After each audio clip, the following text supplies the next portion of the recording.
At Arizona State University, we're bringing world-class education from our globally acclaimed faculty to you. Earn your degree from the nation's most innovative university. Online. That's a degree better. Learn more at asuonline.asu.edu.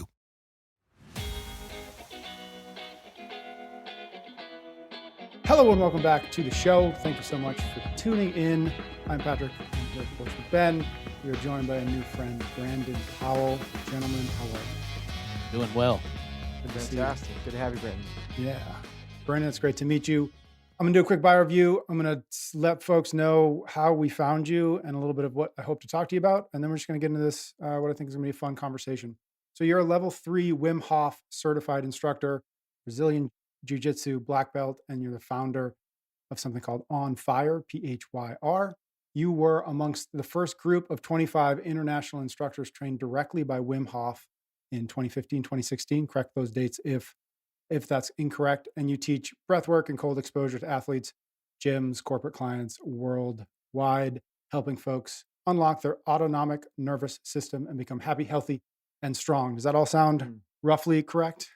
That was great. Cool. We got to you. I'm going to give Mark a shout out. We got to you through Mark England, our friend who's been on the show a number of times, founder of Enlifted. I believe the first time he told me about you, he told me he was talking to me about how the two of you used to get detention together. Is that roughly correct? Mm-hmm. Well, Mark and I were in a class together in 6th grade. It was like our elementary school didn't believe in us. They didn't think we were going to adjust well to 6th grade, so they let us have our own little area in the school where we only had 4 teachers as opposed to 6. They minimized it. And anyway, long story short, we were together a lot that year and we became good friends. And then from there, we just developed this relationship. And I could tell you more about the story, but what's really interesting is that Mark and I knew each other through middle school, 6th through 7th and 8th grade. And then I moved away and I moved to a town in South Carolina. And obviously, I went to high school there. And during that time, I made another friend. I mean, I made a lot of friends, but one of my other friends was a guy named Adam Sirkunt. And Adam is now known as Adam Chin. And Adam, he is Mark's partner. Yep. So I knew Mark and Adam in 2 different states. And then years later, they would become business partners. And then we would figure it all out. And it was just an interesting coincidence. That's really funny. Well, shout out again to Mark for connecting us. All right, I wanted to talk to you about your work within the Wim Hof Method. I want to get a good sense of even what the Wim Hof Method is for folks who don't know. And then specifically, I really want to talk to you about stress and how the Wim Hof Method, how the things you teach can be a way for us to deal with stress as stress comes up, if that makes sense. So the first thing I'd love to do, and Ben, I know you've got some experience with Wim Hof. I know what it is. I have a very loose sense of what it is. So please jump in if you've got more specific questions as we get into this. But Brandon, I'd love for you to just give us a sense of what the Wim Hof Method is. And then I believe there are 3 pillars to it: breath work, cold exposure, and mindset. So maybe you can walk us through what each one of that means, or each one of those mean within the context of the Wim Hof Method. Well, you just named what the Wim Hof Method is, which is breath work, cold exposure, and mindset training. And at that point, it's about, using these closed loop systems in an integrated way to benefit each other. And then it's all about the work, man. We're doing a specific type of breathing that trains the vascularity in order to get ready for stress. And the stress that we use is the cold water. And then from there, the mindset is always, consciousness is always there. We're wrapped in it. And so how do we use mindset work? And this definitely brings us to my connection with Mark, because I'm a big fan of the Enlifted work. I've been involved in it pretty much since its inception. And I use that type of training, story training, in order to help people with their mindset. And then we're doing adaptation work. So that means how fast can we get into specific states and utilize this type of training. Can you just define what you mean by a closed loop system? Yeah, man. So like breath work is breath work. You don't need Wim Hof for it. cold water training is cold water training. The Vikings didn't have Wim Hof, though they would have maybe done better if they had. I don't know. Ultimately, these are all just separate systems. Wim had the presence of mind to connect these things because that's what he was doing. Wim is a very accomplished yogi and had spent plenty of time with pranayama exercises and using breath work. And then he recognized that the cold created a specific type of breathing pattern. And Mm. then using that insight with his previous experience, he figured out a way to design a breathwork practice around this exact type of stress, which we all come to find out that when in real stress situations, real anxiety, real problem solving in the moment, our breath definitely changes. And so, how do we take, well, let's basically, I hate to say take control, but how do we impress on ourselves a way to really manipulate our breathing? Mm. Let's just give people a little bit of let them into the candy shop and kind of look around. Like, what is the benefits of this? Why should we be focusing on breath? Why should we be focusing on cold? We talk about mindset a lot, and we've had Mark on the show a bunch of times. But what is the idea that changes in somebody? There's a lot that Wim has done and shown, I think, which is really unique compared to a lot of other breathwork, pranayama, or yogis. There's actually like a lot of science and studies that show that, like, empirically, this changes people on a more so than just like more than just like I feel better. There's actually like true benefits that come to this. You've kind of lead into a couple of them in terms of like the vascularity and the autonomic nervous system, but can you just give people a little more of if somebody wanted or kind of like explain why somebody should even think about partaking in this? Well, first would be stress adaptation. So, and that goes across the board with any type of stress. And then at that point, it's, do you enjoy this type of engagement? Do you want to do breath work? And the breath work has a myriad of effects, and it simulates the stress training. So we can actually gain the benefits from actually training in the cold by doing the breath work. It's really interesting how that works. But the as an overall, for me, the reason that I do it, and then I can explain why others or what others might find as well, is the immediate change in the way that I feel from a standpoint of like the dopamine that comes across in the cold water. So there is an immediate transformation, let's say, from the moment you get into the cold. And again, going back to the closed loop system, the cold is in itself, if you make the choice to get into the cold, you set the intention, the body is going to start to understand, it's going to overcome the confusion for true cold adaptation. So, in other words, if I do the cold for 5 to 10 days in succession, I'm going to become cold adapted. And the body is no longer going to be confused about what it's doing. So, it knows that I plan on getting into the cold. The nervous system is very much acting almost in the future. It's setting me up, and there's a massive shift from the moment I get in and I gain control of my breath. I can really feel my body going from like a sympathetic state into a parasympathetic state, or the parasympathetic nervous system is ramped up, and that allows me to relax and get calm. And to actually experience that, to me, is tremendous, and it really does work on the mindset. But then ultimately, there is the reward system that comes up after you're done doing the cold, which is expressed in dopamine, serotonin, oxytocin, all these things. And there's a true chemical shift. So that shift can really benefit you, obviously, really all through the day. But they say one ice bath is about a week's worth of good, happy hormone sensations that you can receive. And for me, I do it every day. So I jump into the cold every morning, and I get into that state every morning. And it's just a high energy state. It keeps you nice and relaxed. So if I'm looking at selling points, why do this stuff? It's because it's going to change the way you feel internally. And that's an actual chemical thing that we can measure. That's what set Wim up, was putting him in the laboratory and getting the real results. And then with breath work, Breath work does everything from enhance athletic states, if that's something that you're interested in, to just making you more calm. It obviously training the breath all the time will familiarize you with it, and it will bring that more front and center. So each time that stress arises, you can start to regulate by getting a sense of where you are, using the breath as an indicator, and then being able to settle once you can. I mean, I've worked with athletes who've told me. I had an athlete that won golds in world's jiu-jitsu championships, and she told me she thought she was going to have an hour to prepare in the corral getting ready for her match, but she had 5 minutes. They called her as soon as she got into the arena, and so her match was first, and all she had was just about a minute of breath work and going into that space, and was able to really regulate her heart rate, regulate base stress factors that are going to show up right away.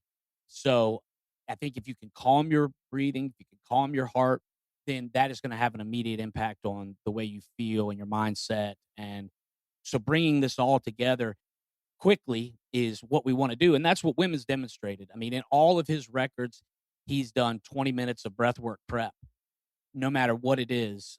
And I think that goes to speak volumes for how fast and effective the training can be.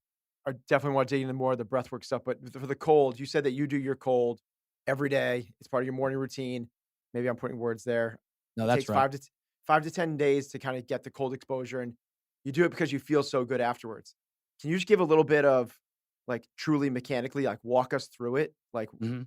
how close to when you wake up is it? How cold is it? How long are you in it? Are you doing the breath work before? What are you doing afterwards? Are you still afraid of it? All of that. Because I hate cold. I don't hate what's weird is I don't hate cold. I hate cold water. Mm. I've done Wim Hof. I've worked with a Wim Hof coach. So it still fascinates me. Well, mechanically, what I go through first thing in the morning, the way that I approach it is honestly, I try to make it miserable. I want it to be uncomfortable. For me, a true shift, I think I need discomfort. So, like, whether it's exercise in the morning, I'll pick things that I do not like, or I should say, I work on things that I do not like. Same with the cold. I want it to be a bit miserable. That's not how it necessarily started for me, but I was definitely feeling like I was getting a little too comfortable with my cold work at one point. So Hmm. I try to put it in the morning, first thing. There are benefits of doing it first thing in the morning. Our body really wants to heat up first thing in the morning. So I think it's a good opportunity to take advantage of the thermogenesis that you will create in the morning time. I like to do it if I can do it before the sun comes up. In the wintertime, I will train outside. That's my favorite way to train the cold. Where are you? Where do you live? How cold is cold? Well, for me, it depends. I mean, I have the ability to put a chiller into the water so I can keep the water down in the 30s no matter how warm it gets. I'm in North Carolina and we have cold snaps for sure. Sometimes it gets good and cold and sometimes not so cold. So it just depends, but I try to keep the water regulated. Patrick lives in Maine, so cold Yeah. is relative. Like, Yeah, yeah. And I've been in some of the very coldest places that you yeah, can be. If I was in Maine, I would definitely just have cold water in my backyard. It Mm. yeah. would be something that was just easily accessible. So for me, the water is going to always be somewhere between 35, 38 degrees for the Mm, most part. that's cold. Yeah, I like it as cold as I can get. And I would even prefer there to be ice.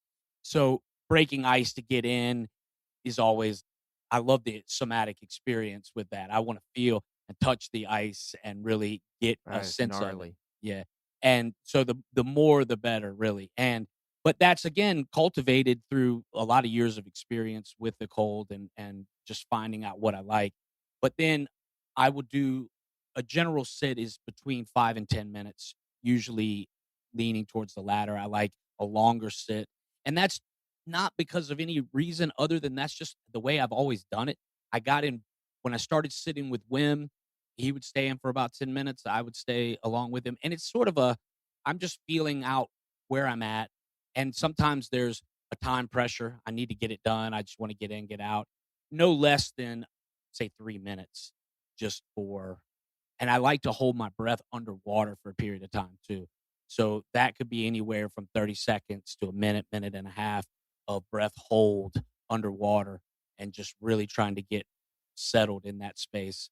And so that my basic practice, I would say I get in, I go all the way under, I come up, I catch my breath, I hold my I try to regulate and hold the what I'm looking for is non-shiver thermogenesis. Mm. So Mm. there's nothing wrong with shivering. Shivering is absolutely the way our body is going to respond to something like the cold, but we're going to shiver. But at the same time, through the cultivated practice, and when I am truly adapted, my body will just stop shivering, and I can really focus on. I do the Wim Hof method as a base, but I'm interested in other things and other practices as well. And things that, let's say, the Wim Hof method has been packaged in this way where it's like we want everybody that can get into this to be involved in it. And so there's not a lot of stuff that's out there that is speculation. They want you to know exactly why you're doing this. But for me, and having a lot of years in martial arts, I'm very interested in the Eastern approaches to things in regards to the body. So I do pay attention to the way I feel, and I try to manipulate that for my own benefit, what I'm after, which on a base level is heat creation, and how can we generate as much heat as possible. And, you'll even hear people say when they get into the cold, oh, I feel warm. And this sensation, I mean, this is all based in sensation. Like you said, I hate the cold. Well, that's an emotional response to the cold, right? And what I'm definitely looking to do, and yes, I mean, you asked if I was still scared of the cold. I am still scared of the cold, and I think that's a healthy respect. But it's one of those things where, I mean, I'm scared of jujitsu if you want to get down to it, but it's still something that I practice daily. So it's with the cold, there is a respect for it, but there's not a lot of hesitation. I have a real commitment to my intention. I believe that that is the single strongest aspect of your mindset is how you set your intention and your follow through. Our nervous system is either going to move us forward, move us backward, or freeze us right in the center, right? So if we move forward, there's the stress, there's the reward system. We move back, we live to fight another day. And if we freeze, that's that analysis by paralysis type situation, or paralysis by analysis, whatever it is. And ultimately, we're stuck. And that is something that the breath work can really help you overcome, that type of mental state. The military uses it, for instance. We've done a lot of work with military folks, and under really high stress, and they're under the most, really. The breath work is a crucial point of. And you think about anything from like shooting or breath work is intimately tied to all of these things. So I lost track a little bit, but what I was basically saying is for my own practice, I'm going to look to be very intent on getting into the cold first thing in the morning, going through my practice, and then I like to end my practice with a workout. So I'm going to, at that point start to train. It used to be that we did cold in jujitsu. That was how we did it all the time. But now I tend to do strength training after the cold. That's the best time, I think, to do strength training. We can really get the most out of our bodies at that point. Takes a little bit of time for adaptation, but once you're in it, man, it's the overheating that shuts us down when we're working out. So the cold gives us lasting ability to stay in and work out. I feel like longer. There's a testosterone boost. There's all these things that come along with training in the cold. That's very real. And then I feel like my day's ready at that point. I'm ready to go, fired up and feeling good. And I sort of do what Wim does in that regard, but I take it in my own direction for sure. This episode is brought to you by Monarch, the personal finance platform that's been helping me and my family turn awareness into action for nearly a year now. Here's the thing about money. Most people have goals, but they don't have awareness of where their money is actually going. And without that awareness, you can't create real intention around your financial decisions. Monarch solves this by giving you complete visibility into your spending, your debt, and your savings all in one place. You connect your accounts and suddenly you have awareness, not just of your goals, but of whether your daily choices are actually aligned with those goals. That awareness creates intention. You start asking, is my money doing what I want it to? Am I building toward the life I want? And that's where Monarch becomes powerful. It doesn't just show you the numbers, it empowers you to take action. Awareness of your goals, awareness of where your money is going, intention behind your choices, and the actions that build the life you want. If that sounds good to you, set yourself up for financial success this year by going to monarch.com/excellence to get 50% off your first year. That's monarch.com/excellence for 50% off. We're brought to you by David, a protein bar that actually tastes good and helps you hit your nutrition goals without a ton of extra unnecessary calories. One of the things I'm always trying to do is get 4 proper meals in every single day. I've talked about that before on the show. On busy days, the best and most effective way for me to do that and to keep the consistency I want is to grab a David bar. Either of their bars works great for this and for me and for you. Their gold bar has 28 grams of protein at just 150 calories, and the bronze bar has 20 grams of protein, also at just 150 calories. Both are made with high quality protein, so I can add some fruit to it, and I've got a well-balanced meal quickly and on the go. So no matter what your day looks like, David makes it easy to stay consistent with your nutrition.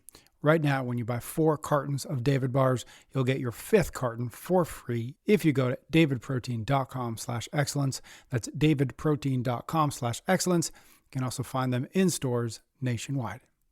We're brought to you by Momentous, the high trust brand in a low trust category. When it comes to supplements you're taking every single day, trust truly matters. The supplement industry is poorly regulated, which means a lot of the products cut corners, skip testing, or don't fully disclose what's inside. That's exactly why we partnered with Momentous and why their creatine chews have really become a part of my nightly routine. I've honestly been reaching for them way more than the powder lately, which actually surprised me because I haven't been into the protein shakes as much as I have been in the past, which is usually how I got my creatine. Now I just pop a few chews before bed and I'm good and they're tasty. Momentous holds themselves to what they call the Momentous standard, their commitment to doing things the right way, not the easy way. They source only the highest quality ingredients. Their whey protein comes from grass-fed European dairy cows. Their creatine uses the purest form of creatine monohydrate, and every formula is made with clinically backed nutrients with no filler and no artificial sweeteners. Right now, Momentous is offering our listeners up to 35% off your first order when you use the promo code EXCELLENCE. Go to livemomentous.com. Use that code EXCELLENCE for up to 35% off your first order. For people who may haven't done the breath work, there's such like these different levels to it. There's, the cold exposure. What Brand is expanding is like definitely the most, which is a lot of people get in, they go into about their chest and they keep their shoulders and their arms out. And that's cool. It's exposure, but it is nowhere near going into like your chin level with your hands underneath the water. Similar, it's really cool to get into like 45-degree water, but it's a whole different ballgame to get into 35-degree water. Then there's another level, which is where you get with your head underneath, and it's burly, man. I'm impressed. It's there's super always burly. somebody that'll go further, I promise. Yeah, so and then I think that like I find it in open water even more because it's like moving around and there's wind and like when you're actually in like you cracking a ice in a lake and you're getting in that, that's the craziest. But I do want to maybe like move to what you said, which is the breath aspect of it and the military and how much they use it. This is what opened my eyes to breath work is I've shared this before. I went out and worked with the SEALs in Coronado, and we were talking about mental toughness, and I was blown away by the amount of emphasis they put on breath work.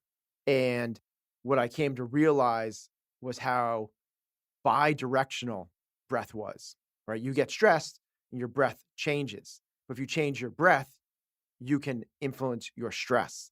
It happens both ways. I thought that was super powerful.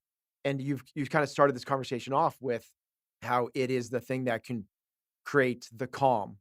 I wonder if we've hinted at this a lot, but can you just maybe I understand that you've done other practices and other breath work and pranayama at large has a whole bunch of different schools of thought, but maybe give people a little bit of insight into what the Wim Hof method is that you've been schooled in, and then maybe what you're doing now for breath work, if it's changed at all.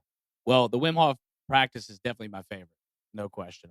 I have trained in a lot of different practices, and there are different aspects of the training. What people think of as the primary Wim Hof training is the elevated inhale breath with a quick exhale. Okay, so it's a full deep inhale followed by a fast exhale. What we're doing is blowing off CO2, and by blowing off the CO2, we essentially are able to suspend our breathing at a certain point. That's why we go into the breath holds. And that is the practice. We do 30 to 40 breaths. Let's say this is just a basic idea of the Wim Hof practice, but 30 to 40 breaths. And then we'll follow that with a breath hold. And then after the breath hold, we do a recovery breath. And that recovery breath just settles us again. And then we start the breathing process again. The recovery breath we hold for on the inhale for about 10 seconds. And that's the practice. So it's breath work, breath hold, recovery breath, and then we just keep those cycles going for anybody who's interested in that. And then what the breathing is doing is lowering the CO2 in relation. We have the raising of our pH, right? And so, or I should say, actually, it's lowering the pH in the sense that we're becoming more base, right? So the numbers change. I say raising because of the numbers actually going up, but it's really lowering in the sense of becoming more alkaline. Okay, so our pH level does raise up. We've gotten it as high, base pH is 7.3. We've gotten our pH as high as 8 or a little bit above 8, which might not sound like much, but it is significant. And that's just all in demonstration of what the breathing does. So it does raise the pH. That doesn't stay like that for very long, but in relation, and people talk about being alkaline as a healthy thing. And really, I don't think you want to be alkaline or acidic. You want to be in a good, strong homeostatic place so that you're right there and not so easily moved.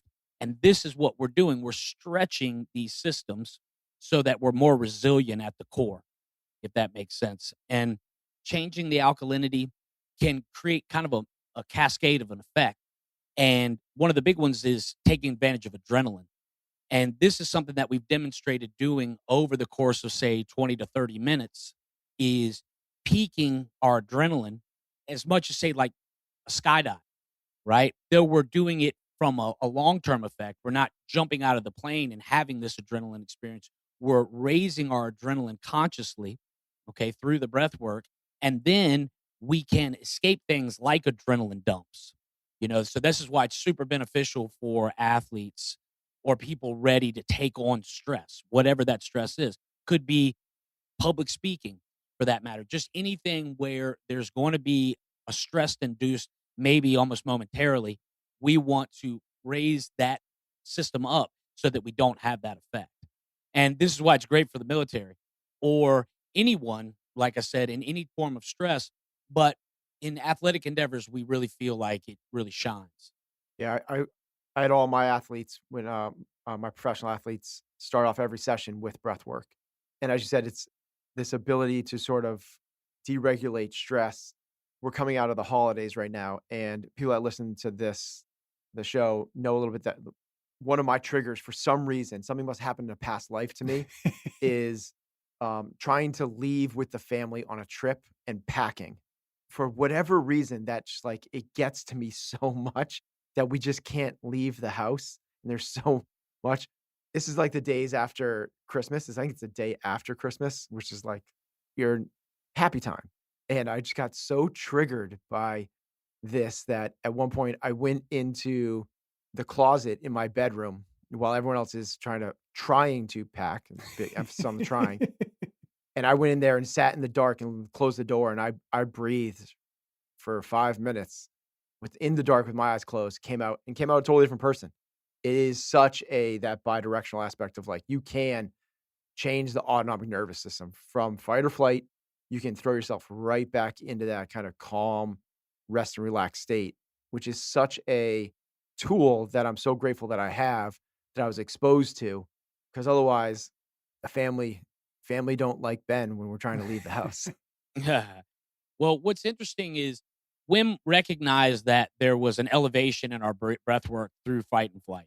So this was something that's very obvious, right? You get into the cold water, and most people become hyperventilators. It's not always the case, but most people will start to breathe rapidly or out of sync. There's no real true rhyme or reason to exactly how they're breathing. Some it's really fast, and the exhale could be long or back and forth, And what happens is in that state, you become very disoriented. And so it's hard to make rational, good, conscious decisions, right? So the first thing we want to do is actually slow our breath in the cold water. But we train consciously raising the breath work, let's say, outside of the cold. So it's not a great idea to hyperventilate in the cold, but outside of the cold, if you train a controlled hyperventilation, right? We call it super oxygenation or some type of breath work that's elevated. This like breath of fire, there's different names for it. That type of breathing actually does have a lot of benefits, especially when done cold. And like from a hormesis standpoint, to where we're taking advantage of the stress, which can be very beneficial, just like lifting weights, right? I mean, you're taking full advantage of the stress and doing it in a way where it's controlled. And on the flip side, when we get into the cold, to be able to regulate, we have to slow our breathing. We have to extend our exhale. We want to get into a normal breathing pattern, right? So we want to flip from doing mouth breathing, let's say into nasal breath, and using those tools in that order will really help you regulate relatively quickly. I Yeah. try with my advanced students to have them regulated with 5 breaths. Mm. Mm. And so the intention has to really be there. You can jump in cold water and it'll spit you back out if you're not ready for it, right? Yeah. But if you really want to take it on and your plan is to get calm within that stress, there needs to be that intention that drives it. So with a good focus, stepping in, and you mentioned people stopping in different places. We want to always get the water over our hearts. This is key for the chemical responses that we're looking for. So we get the water over our hearts. Best if we can, and I think to bring the water all the way up to your chin so that your neck is submerged and even the back of your head is submerged a little bit. And hands in, because our nervous system will react way better if everything is in the cold. That's why I go under initially and don't even stop just at the head, but go all the way down so that the nervous system knows what's doing, knows what's happening. And then we have a much faster way to regulate, believe it or not. Wim almost passed out one time from doing an experiment where he just had one finger in the cold water. And this goes to show how the nervous system will react when it feels like something, it felt like maybe to the body, it felt like his finger was being cut off, Mm. something like that. And that disruption in the circulation and in the nervous system, it caused him to really feel faint, like he was about to pass out. And that was after holding his finger in the cold water for a few minutes. But having his whole body submerged in the cold water is a totally different thing. And he was able to demonstrate, I believe it's 2018 Michigan study, a really interesting science, about the Wim Hof on their site. I recommend to anybody that wants to look deep into the science that they get in there and do the research. But in that particular study, he immersed his whole body in a suit that circulated 50-degree water around the surface skin, and he was able to demonstrate being able to maintain surface skin temperature for over 30 minutes while that 50-degree water was circulating. They even said that the reservoir where the water was pumping out of through the chiller that was keeping the suit cold, they had to keep adding ice to it because he was heating up the reservoir inside that water. And this is all put out by the scientists. I just find that stuff fascinating. And again, it goes back to the heat generation and what we're doing in the cold. So if you want to be able to actually get into that, that's another level, another step. And you have to learn how to regulate with the breathing first, like you were saying, de escalate all the stress. And that's really just the first step. And then at that point, you can sustain your hold, which is again getting used to the body and how it's going to respond to the cold. The beauty about the cold is it's always going to give you the same thing right up front. So there's always going to be the need for the intention. There's always going to be the need for the breath regulation. There's always going to be those things. And it's setting the stage then to dig deeper into our bodies, and our bodies have some pretty amazing potential.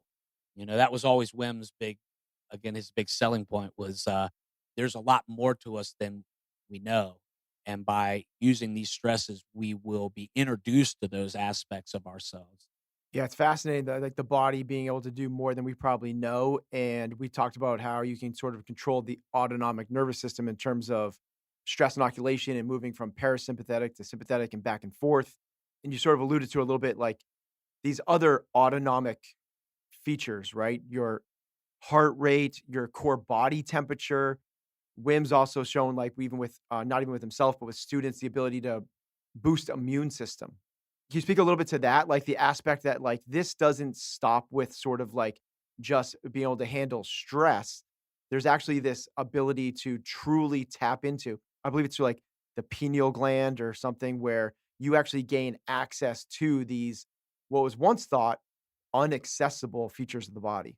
Well, that would be more probably like hypothalamus, the aspect of regulating temperature in the body and various things. But I will say that just up front, the Wim Hof method is not a panacea. There's definitely great benefits from it. I think it's a great thing to add to make a complete system. But I will say what Wim demonstrated was phenomenal, and something that really drew me in was the basically Wim took injections of endotoxin. The endotoxin is like a inert bacteria that when it hits the systems, it sets off all the bells and whistles for, like food poisoning, a sickness similar to that, like E. coli poisoning, basically. So he joined a ongoing study where they were studying basically inoculating people with the endotoxin, and then studying how the systems respond, how the body autonomically responded to the Oh my endotoxin. god, imagine volunteering for that. Like, where like, "Raise your hand, who wants to get food poisoning?" Yeah, exactly. And I guess they had the ability to bring them out of that state too. I don't really know that one way or the other, but I know with Wim, he joined the study, and then what he demonstrated was being able to reduce the inflammatory markers by like up to 80%. So it was pretty phenomenal. And he didn't experience any of the sickness. He was able to suppress that really by creating an agent that worked against the inflammation, right? So by doing the breath work, you're generating these anti-inflammatory responses that fight against the inflammation that was being brought on by the endotoxin. And this was so tremendous that the scientists were like, well, you're an anomaly. And he promised that he could train people who had no prior experience. They did 4 days of training with him and 4 days on their own. And then those 12 people went back in and basically recreated Wim's results. So those people volunteered twice for that study? No. Well, there was a control group of there was people who did the work and people who didn't do the work, right? Same. So, and they did it side by side, 12 people who didn't do the work, and then the 12 that did. The 12 that did had never been a part of that study before. Okay. This was their first time. They just had never trained with Wim before. They did 4 days of training with Wim without any prior experience with Wim, and then 4 days on their own. And this is what created the Wim Hof method, and this idea that you could gain these abilities or potentials relatively quickly. We are brought to you by Gusto. Gusto is an online payroll and benefits software company built for small businesses. It's an all-in-one, remote-friendly, incredibly easy to use, so you can pay, hire, onboard, and support your team from anywhere. When I'm not behind the microphone, I work at my local CrossFit affiliate, and I can tell you firsthand, the admin, the paperwork, the overhead of actually running a gym is one of the biggest things that stands in the way of gym owners doing what they opened the gym to do. They didn't open a gym to calculate payroll taxes or manage HR paperwork. I promise you, they opened it to coach people, build relationships, help people get healthier. But all that admin work still has to get done, and it can eat up hours every single week. Gusto can help. Unlimited payroll runs for one monthly price, no hidden fees, no surprises. You can get direct access to certified HR experts to help support you through any tough HR situation. Gusto is trusted by over 400,000 small businesses, and it buys operators back the time to do the really valuable work that only they can do. You can try Gusto today at gusto.com/excellence and get 3 months free when you run your first payroll. That's 3 months of free payroll at gusto.com/excellence. We're sponsored this time around by Cozy Earth, a brand on a mission to elevate the everyday through quality that reshapes small moments. How are you showing yourself a little extra love this February? For me, I don't know, it's funny. For me, it starts with sleep, one of the 5 factors, of course, that determines everything else about how we show up. Cozy Earth's bamboo pajama set is one of those upgrades that makes a real difference. Made from viscose, from bamboo. They're lightweight, they're cozy, they sleep cooler than cotton so you don't overheat in the night, which means better recovery and more energy for what matters. This Valentine's Day season, they're offering a buy one, get one pajama deal you won't see any other time of the year. These viral pajamas sold out during the holidays, and now they're back with an exclusive deal only available from January 25th to February 8th. Head to CozyEarth.com, use the code, this is important, Excellence BOGO, Excellence BOGO, to get these pajamas for yourself or someone that you love. And if you get to the post-purchase survey, be sure to mention that you heard about Cozy Earth right here on Chasing Excellence. We're brought to you by Function Health, a lab testing service helping me track my health over time, not just get a one-time snapshot.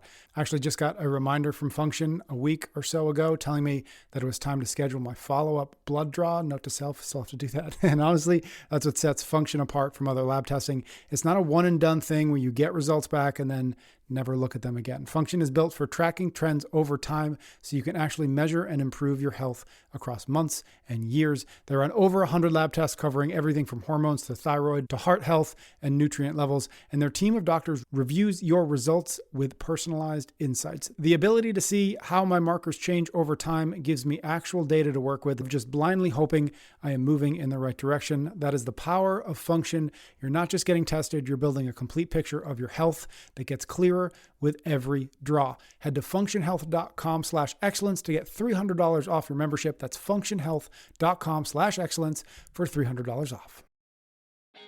I'd love to move into a little bit more of your advice on, if folks are out there listening, chances are they've heard about Wim Hof. Chances are they have a decent sense if they see somebody doing the breath work, they're like, okay, I recognize that as Wim Hof. But if somebody didn't have a place to go, didn't have a place to start, couldn't get to one of your workshops, Brandon, like can you give us a few, start here, do this, you can do this at home, you don't need a cold plunge. Like, can you just get us like the starter package of moving towards this place that we've been talking about today? Yeah, the easiest way, I mean, learning the Wim Hof practice is not hard. It's all over YouTube. So if you want to, I have videos out there too. So I mean, if you want to learn, you can easily find the breathing practice, or you can just find Wim doing it. Wim's doing it on YouTube. If you go to his page, he's doing it there. So you can learn directly from him on YouTube. That would probably be the simplest way to learn the breathing. And then cold showers. Get in the cold shower and start to cultivate. Do 15 seconds. Try to put it at the end of your shower. That would be the best way. End with the cold. That way you can have the response from the body. If you heat yourself back up right away, let's say with something external or maybe drinking tea or whatever, this isn't the process of Wim. The process would be, and there's nothing wrong with oscillation. If you want to go back and forth, hot, cold, all that's great. But the idea is to take advantage of the energy that it creates. And so we end with the cold always. And then if we're going to heat ourselves, it's best to do that through various processes. You can start with some push-ups and some squats and things like that if you want to, but then we start to try and use minimal amounts of energy to generate maximal heat. Hmm. And so we're going to get back into deeper breathing processes. So like when I teach my workshops, I do 2 different workshops. I have a fundamentals workshop and an advanced workshop.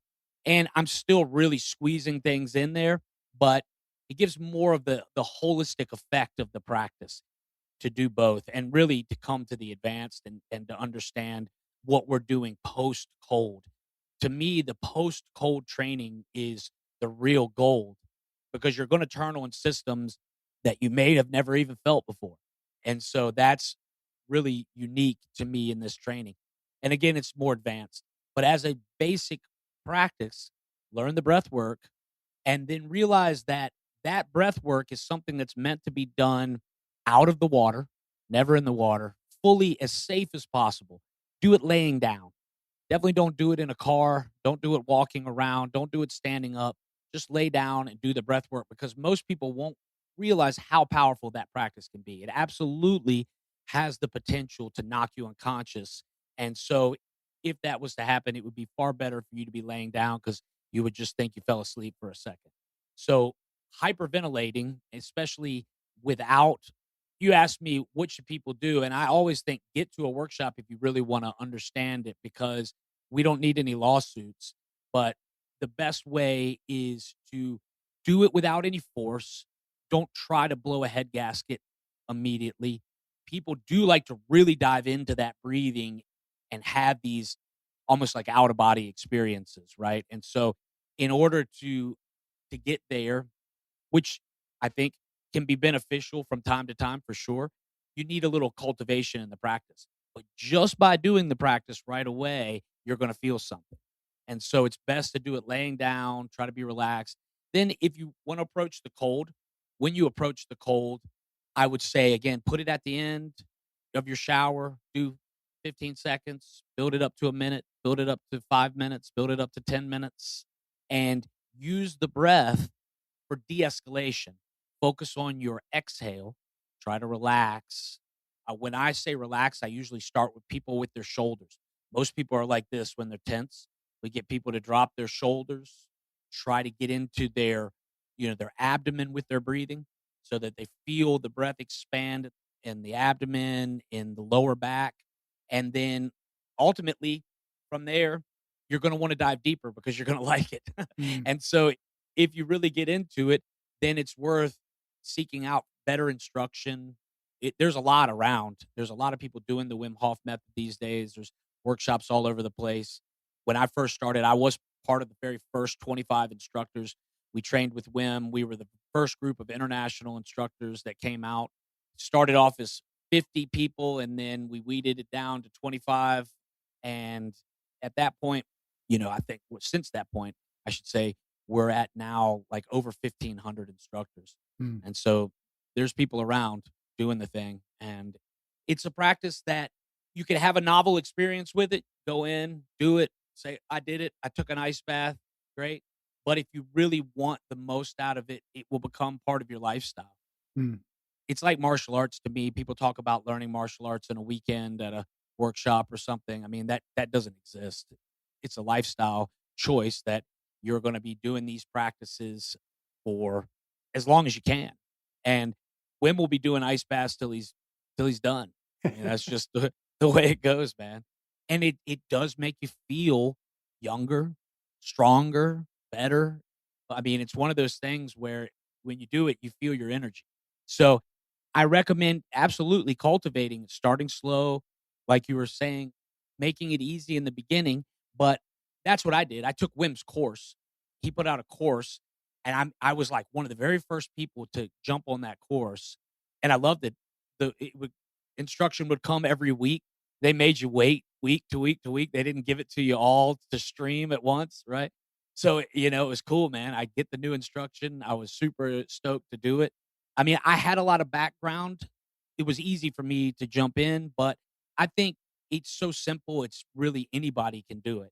And that would be what I would keep in mind. It is really easy. Just lay down and do the breathing. And then when you choose to do the cold, do it. Most of the time, most people will say they do 20 minutes of breathing and then they go and get into the cold. And that's fine. That's the basic idea of the Wim practice.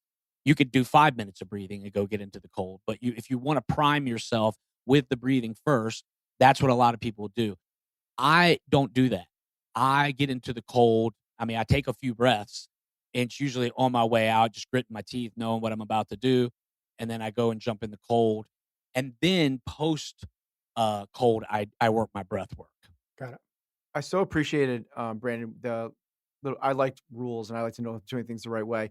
The idea of getting submersed all the way below your heart, submersed, and then ideally your neck, Above and your then heart. it's correct, yes, and then Yeah, yeah. ideally your correct, thanks, your head. If someone's to do a shower, is there similar suggestions? Should you have the water hitting your chest? Should you have it hitting your head? Should you be facing so it's hitting your upper shoulders and back and you're turned away from it? Does it matter in the shower? Because when Yeah. I've taken cold showers, I always feel like I'm only getting it on one spot of me. I'm not doing it right. Do you have any suggestions there? Absolutely.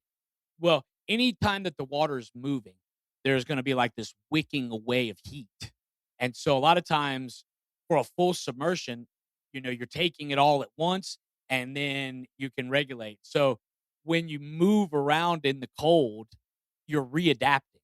Hmm. But who's to really say where that adaptation point should end? To me, if you're trying to gain strength, push that adaptation point, right? So I love like a waterfall or moving water where I can submerge my body and then have the water constantly moving, right? And a lot of ice baths will offer that. So you can get in them and they circulate, right? Well, the shower is the same. So when I get into the shower, I mean, I'll get in and a lot of times if you can see my hair, I take the razor to the hair. Yeah. So I'll do that in the shower first thing, maybe with a little bit of a warmer shower. And then when I go into the cold, I just flip it. There's no slowly lowering the water. Some people do that though. And I don't think there's anything, it's gradual exposure to the cold. I just like to get to the point. I know Mm. where this is going. So let's No just do the damn, foreplay. Let's just let's just go. do the damn thing. Yeah. Right. Yeah. I mean, yeah, I'll save the foreplay for other things, but I just want to get there. So I flip the cold and then I really like for my hands and my feet to go in cold water.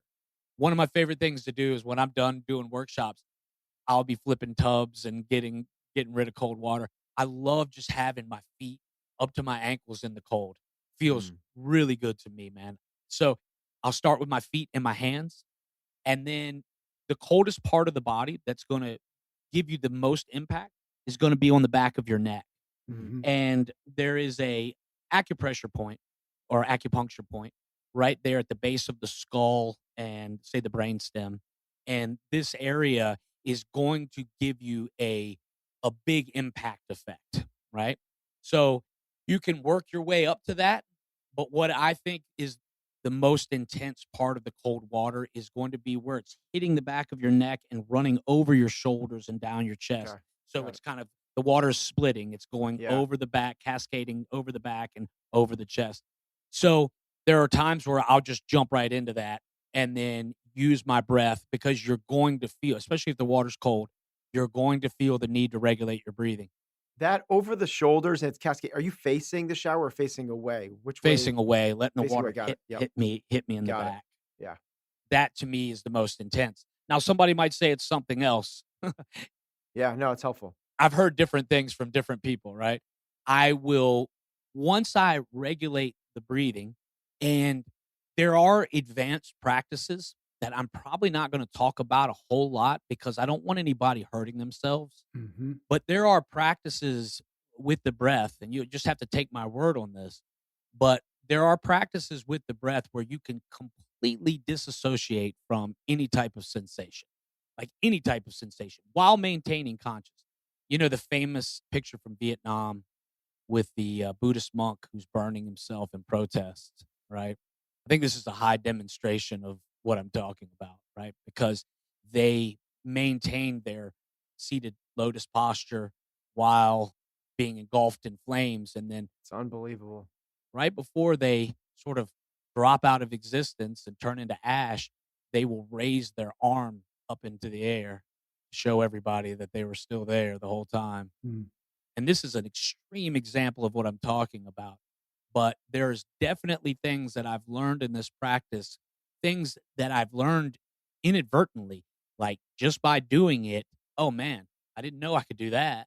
There are ways to control systems in the body. I mean, I've even heard, and I do believe this, I forget who I heard say this. It was somebody like, I don't want to misquote anybody, but somebody out there, usually like with a podcast or that are talking about things like a Huberman or somebody like that, that said, I believe you could probably, and this actually might have come from Scott Carney, another guy who was a longtime Wim guy. He wrote the book, What Doesn't Kill Us. Hmm. So they've expressed that you could probably stop your own heart with this practice if you really wanted to. And this would be a conscious type of thing, not an unconscious thing. It's not like we're doing this but there's a lot of crazy potential, man, with our breath work Hmm. and tapping into these systems. Like, I do feel like I have learned to separate myself from the cold. Again, this is something that might have even given birth to this practice a little bit, but it is definitely something that is there, and it's not something you're going to jump into in the beginning, but it's fascinating what you will learn, like what you'll uncover training breath work. Doesn't necessarily have to be the Wim Hof practice, but man, Wim sort of took the governor off of breath work practice. You don't need the mystic in the cave or anything like that. You train it a certain way, and look, we have science behind us and blah blah. I do feel like there is something there that can, within the breath, that even on a very small scale, very base level, will immediately help you start to disassociate with that cold feeling. And actually, to me, the flip was that, in perspective, was that I really started to enjoy it. I mean, cold water repels anybody. Hmm. It's nice and passive. It's just sitting there, not bothering you. But if you stick your toe in, then it starts to change things right away. So it's like, when I first got into the Wim Hof method, I was really interested in the breathing at first. And then I was like, oh yeah, we got to do this cold thing too. Okay. And it's a very matter of fact with Wim. My first time training with Wim, real training, was in Colorado. We were almost in December. It was very cold. It's a lot of snow. And, we're up in the mountains, and we went to a lake, and it was the whole group. It was all 25 of us were there. And he's giving us a little bit of a talk before we're getting into the water. We're going to walk into this lake, and he's just looking around at everybody. And he just kind of turns around and just drops trowel in front of everybody, man. And we're all looking at each other like, do we got to do that? And then he just marches off into the water just in his birthday suit, man, just happy as can be. And honestly, that's the thing about him. I wouldn't say it's necessarily like a face of joy, but with Wim, you don't see any transition. There's just into the water, and I'm the same guy that I was just outside of the water, and there's no change. You don't see it in the breathing. He might take a breath and blow it out, but most of the time that I've gotten in with him, it's just he's in and he's there. That's it. When I'm in my birthday suit and I walk into the water, there's change. You see it. Brandon, this has been great. Before we started recording, you said you were starting to get back into hosting workshops. Where, if somebody wanted to figure out if they can get to one of your workshops, what's the best place to point them towards? The Wim Hof site. If you go there, I'm still listed as an instructor in North America. So every year we do a recertification. We have to retest and go through the process again. There's always additional information coming out. There's always good stuff. There's a lot of really good studies. So we always have to know what's up and coming with everything. And then, so for me, it's going to be, you can find me on social media at On Fire. We'll always have our listed stuff there. But then the easiest way would be through the Wim Hof site, because I post all my workshops there. Awesome. So it's just WimHofMethod.com. Brandon, this was great. Thank you so much. Really appreciate it. Hope we can have you on again soon, somewhere down the road, to keep talking about breath. Yeah, thank you, man. Thank you so very much for tuning into the show this week. 2 quick things before you go. First, if you want even more from this episode, go check out the full 5-3-1 breakdown. We give you the 5 big ideas from the episode, 3 reflection questions to help you process it all, and 1 key takeaway that you can put into action right now. The link is in the show notes. The second thing, while you're there, check out the Chase Club. It's our premium membership where we include bonus content, ad-free episodes, and a brand new Chase Tracker app. Check it all out at chasingexcellence.email.